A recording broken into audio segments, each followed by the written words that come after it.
আহা, তার চাইতে বড় দুর্ভাগা, বদনসিব, মন্দ কপাল আর কে হইতে পারে? যার দেওয়া চোখ, সেই চোখে মালিকের কোরআন দেখে না। যার দেওয়া জিহ্বা, ওই চোখে আল্লাহর কালাম পড়তে পারে না। এর চাইতে বড় দুর্ভাগ্য আর কি? এর চাইতে বড় দুর্ভাগ্য কি ভাই? মুসলিম নওজোয়ান, এই 18-20 বছরের কিশোর যুবকরা ইসলামের দিকে, কোরআনের দিকে, ওয়াজ মাহফিল, নসিহত, আল্লাহর দ্বীনের দিকে ব্যাপকভাবে এগিয়ে আসছে আলহামদুলিল্লাহ। আল্লাহর নবী সাল্লাল্লাহু আলাইহি সাল্লাম বলেন, দুইটা পাপ মারাত্মক। একটা হলো জিনা, ব্যভিচার, নারীর সাথে হারাম সম্পর্ক, আরেকটা হলো মদ পান করা, নেশা করা। নেশা, খোদার কসম হাদিসে আছে, নবীজি বলছে যে নেশা করে এবং জিনা করে, প্রিয় ভাই মনে রাখেন, আল্লাহর নবী বলেন জিনাকার যখন জিনা করে, নেশাখোর যখন নেশা করে, এর ঠিক তার পূর্ব মুহূর্তে আল্লাহ ওই নাফরমানের কলিজার থেকে ঈমান টেনে বাইর করে ফেলে, যেভাবে গায়ের জামা খুলে ফেলে।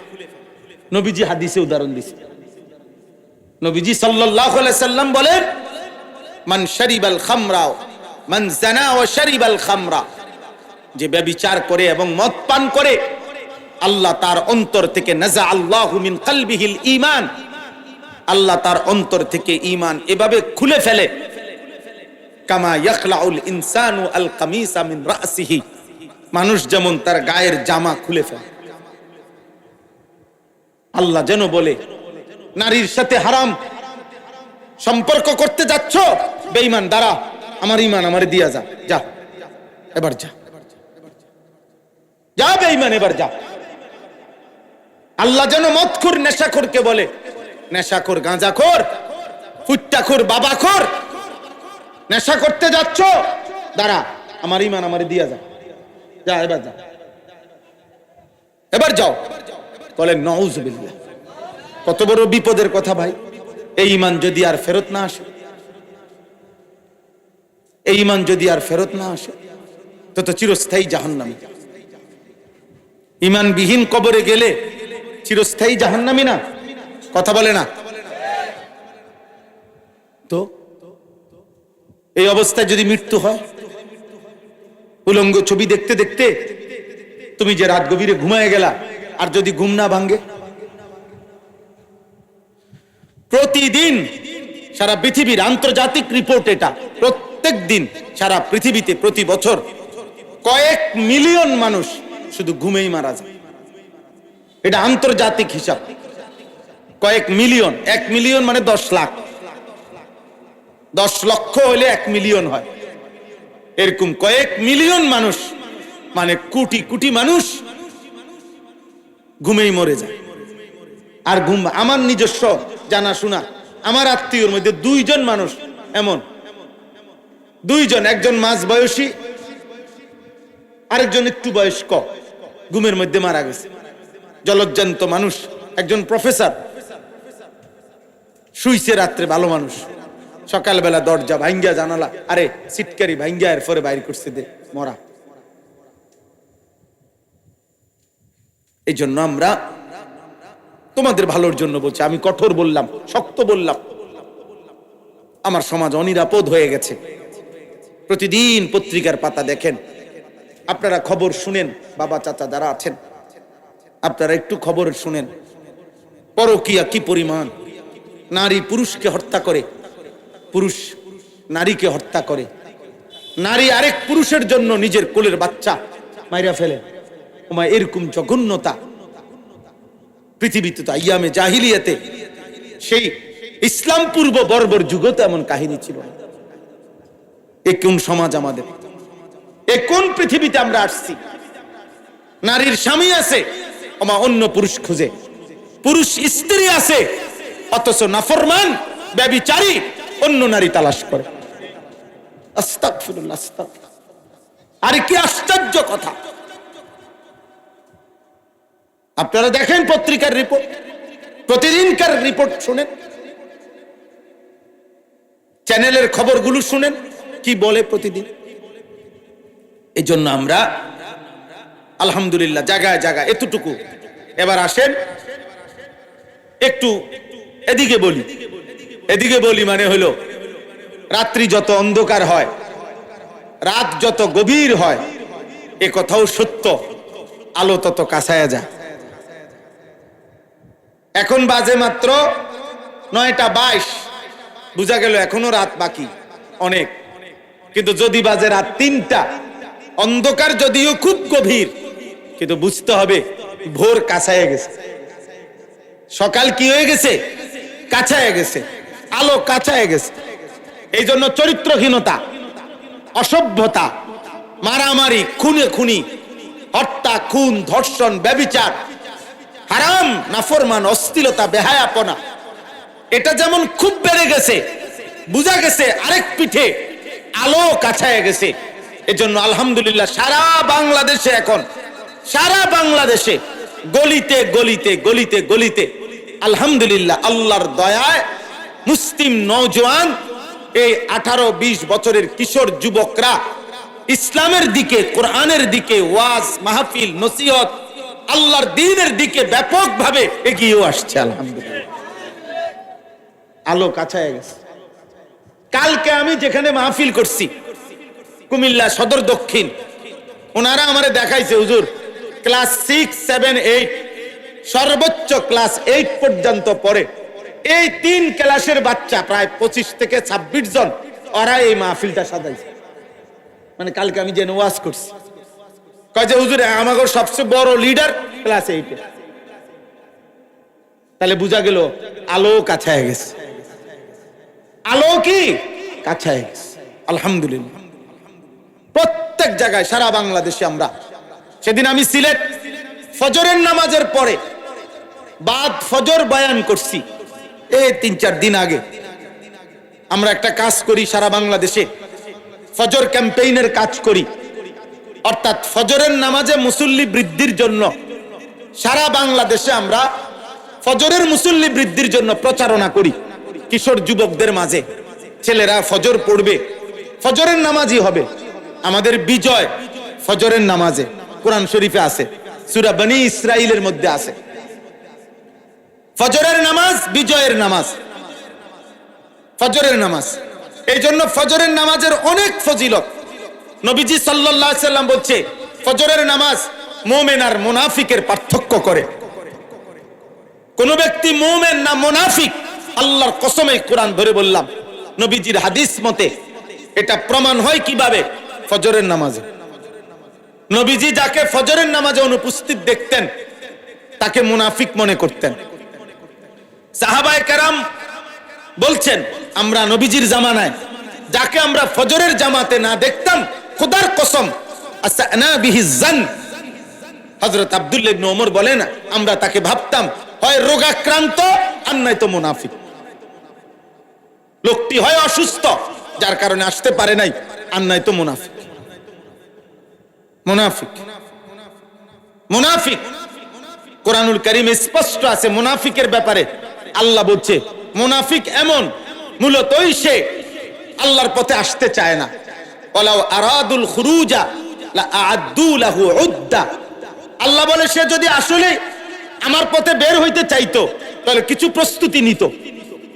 মানে আসলে যদি সে ফজরের নামাজ পড়তে চাইতো তাহলে সে মোবাইলে অ্যালার্ম দিত, তাইলে সে অ্যালার্মওয়ালা ঘড়ি কিনতো, তাইলে তার আগে আগে ঘুমায়া যাইতো, তাইলে সে 1-2 জনের সাথে পরামর্শ করত যে ভাই আমি কিভাবে উঠতে পারি। এই নিয়ে তার কোনো মানসিক প্রস্তুতি নাই, এটা তার কলজার ভিতরেও নাই। তাইলে আল্লাহ তাআলা বলছেন এটা মুনাফিকের চিহ্ন। ওয়ালাকিন কারিহাল্লাহুম বিআসাহুম ফাসাব্বাতাহুম ওয়া কিলা কুউদু মাআল কাঈদিন। নাউযুবিল্লাহ। আল্লাহ কোরআনে বলছে মূলত মুনাফিক এমন, আল্লাহই চায় না মুনাফিক ইমানদারের সুরত ধরুক। আল্লাহ বলেন আমি চাই না, মুনাফিক ঘৃণিত। এজন্য আমি চাই না ওই আমার পথে আসুক, যা। এজন্য আল্লাহই তখন তাকে বসাইয়া রাখে আর বলে উকউদু মাআল কাঈদিন। আমার যেই নাফরমান বান্দা আমার আল্লাহকে ভুলে বসে আছে জায়গায় জায়গায়, তুইও যা ওই নাফরমানদের সাথে বইয়া থাক, বাইরে যা হইতে থাকতি। কোরআন শরীফের আয়াত, কি সাংঘাতিক কথা দেখছেন। এজন্য তো বলতেছিলাম, বাদ ফজর দেখছি যুবক সাইকেল দিয়া দিয়া ফজরের নামাজ জামাত ধরছে। পুরা 3 তালা মসজিদ, সিলেট শহরে সদরে একটা বড় মসজিদে পুরা 3 তালা, দোতলা, নিচতলা কানায় কানায় পূর্ণ ছিল। তখন ওই মুসল্লিরা বলল যে হ্যাঁ হুজুর, এটা ইনশাআল্লাহ আগামী দিনে এটা হবে ইনশাআল্লাহ, খুব দ্রুতই ইসলামের বিজয় হবে, চূড়ান্ত বিজয় হবে সেদিন। মুসলমানের জুম্মা আর ফজরের মুসল্লি বরাবর হবে যেদিন। নিয়ত করো ইনশাআল্লাহ, ইনশাআল্লাহ তোমার হাতে আগামী দিনের পতাকা উঠবে ইনশাআল্লাহ, কালিমার পতাকা, ইসলামের পতাকা ইনশাআল্লাহ। সারা পৃথিবী আড়মোড়া ভেঙে নতুন করে রেডি হচ্ছে। সারা পৃথিবী 2 ভাগ হয়ে যাচ্ছে, কুফর একদিকে, মোমেন একদিকে। আগামী দিনে চূড়ান্ত যুদ্ধ এমনই হবে। আল্লাহ আমাদেরকে বুঝ দান করেন, আল্লাহ আমাদেরকে বিবেক দান করেন, আল্লাহ তাআলা আমাদের এই ছেলেদেরকে আল্লাহর দিকে ফিরায়া দেন। আমি অনুরোধ করলাম, একটা ছেলেকে হলেও বললাম, প্রিয় ভাই, আমার এটা ফিকির, আমার এটা চেষ্টা, আমার এটা আন্তরিক প্রচেষ্টা। আমি আর এখন কাউকে কোনো প্রতিপক্ষ মনে করি না, কাউকে না, কারো প্রতিপক্ষ আমার কোনো প্রতিপক্ষ মনে করি না। আমার আর কোনো প্রতিপক্ষতার দরকার নাই। আমি মনে করি আমাদের এই মুসলিম কিশোর যুবক নওজোয়ানরা আল্লাহর দিকে ফিরবে, 5 ওয়াক্ত নামাজ পড়বে, ফজরের নামাজ জামাতে পড়বে, আগামী দিনের ইসলামের পতাকা উড়াবে ইনশাআল্লাহ, ইনশাআল্লাহ। বলো ইনশাআল্লাহ, বলো নওজোয়ান ইনশাআল্লাহ। তোমরা চেষ্টা করো আব্বা, নষ্ট হইও না। নষ্ট হইলে কেউ মনে রাখবে না। পচে গেলে মানুষ ফেলে দিবে, আবর্জনা মানুষ ফেলে দেয়, পচা জিনিস মানুষ ফেলে দেয়, নষ্ট হয়ে গেলে মানুষ ফেলে দেয়। তুমি যদি চরিত্রহীন নারী দেখে দেখে, ছবি দেখে দেখে, অশ্লীল দৃশ্য দেখে দেখে, উলঙ্গ ছবি দেখে দেখে আব্বা শরীরটা, চরিত্রটা, আখলাকটা নষ্ট করে ফেলো, কেউ খবর নিবে না। খবর নি মা বাপ, আপন বাবা এক সময় বলে ফেলে নিজের মার কাছে, নিজের স্ত্রীর কাছে, এই অজাত মানুষ হইতো না, বাদ দাও। আপন পুতের ব্যাপারে বলে ফেলে এই অসভ্য আর মানুষ হইতো না, বাদ দাও। তারে যেটা মনে করি এটা করতে কও, আমি জানি না তার ব্যাপার। কোন বাবা যদি এটা বলে ফেলে, এবার তারে ডাকবে কে? মা যদি বলে ফেলে, এবার তাকে ডাকবে কে? বলো ভাই। এই জন্য ফজরের নামাজ পড়ো। ফজরের নামাজ বরকতপূর্ণ নামাজ। নবী সাল্লাল্লাহু আলাইহি সাল্লাম বলেছেন, মান সাল্লা সালাতাস সুবহি ফাহুয়া ফি জিম্মাতিল্লাহ। যে ফজরের নামাজ পড়লো সে নিজেকে আল্লাহর হাতে তুলে দিল, আল্লাহর সুপুর্দ করে দিল, আল্লাহর জিম্মায় ঢুকে গেল। সুবহানাল্লাহ, সুবহান। এজন্য আমরা প্রত্যেকটা যুবকের পরিবর্তন চাই। বলেন ইনশাআল্লাহ, বলেন ইনশাআল্লাহ।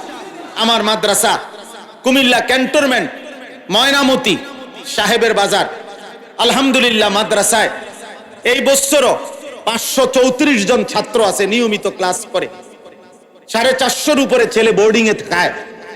আমি আরেকটা বড় জায়গা কিনছি আমার মাদ্রাসার জন্য, 115.5 শতক জায়গা, একসাথে প্রায় 2,67,00,000 টাকা শুধু জায়গার দাম।